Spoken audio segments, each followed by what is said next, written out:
Hand Calculation Part এখানে 1 আমরা Daily Admission calculation Series কয়েকটা টাইপ ভিত্তিক দেখব। টাইপ 1 হচ্ছে হরে 5, 25, 50 এরকম থাকলে সেই ক্ষেত্রে আমরা হরে 10 অথবা 100 বানানোর ট্রাই করব, 2 দিয়ে গুণ করে বা যেভাবেই হোক, সেক্ষেত্রে কাটাকাটিতে সুবিধা হবে।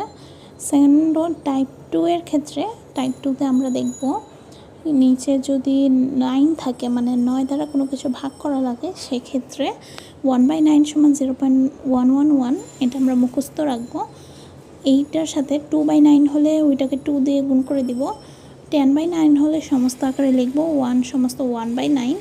সেক্ষেত্রে 1টা হচ্ছে দশমিকের আগে থাকবে এবং 1/9 পরে দশমিকের পরেরটা ঠিকই থাকবে।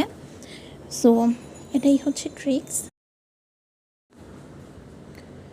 তো এখানে 10 হলো এখানে 9 থেকে বড়, সেই জন্য 1 থেকে কিছু একটা বড় সংখ্যা আসবে আমাদের।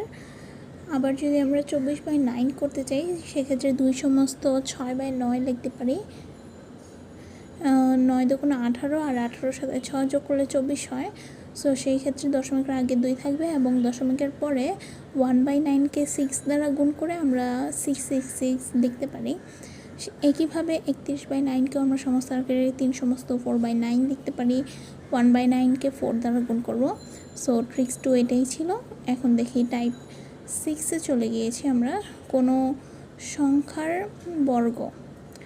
সংখ্যার বর্গ নির্ণয়ের ক্ষেত্রে, আচ্ছা মাঝখানে টাইপগুলো আমার ভিডিও করা হয়নি, কেউ যদি চায় তাহলে কারো লাগলে কমেন্ট করতে পারো, আমি দিয়ে দিব ওইটার ভিডিও।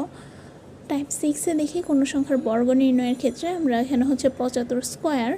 তো 75কে আমরা লিখতে পারি 70 যোগ 5 ইন্টু 80 মাইনাস 5, অর্থাৎ আগের দশক। 70 হচ্ছে আগের দশক, 70 থেকে 5 বেশি এবং 80 হচ্ছে পরের দশক, এই 80 থেকে আবার 5 কম।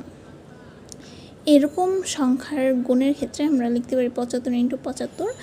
শেষ দুইটা অঙ্কের গুণফল হচ্ছে 25। তো লাস্টের দুইটা ইয়েতে আমরা 25 লিখব, 2 ঘরে 25 লিখব।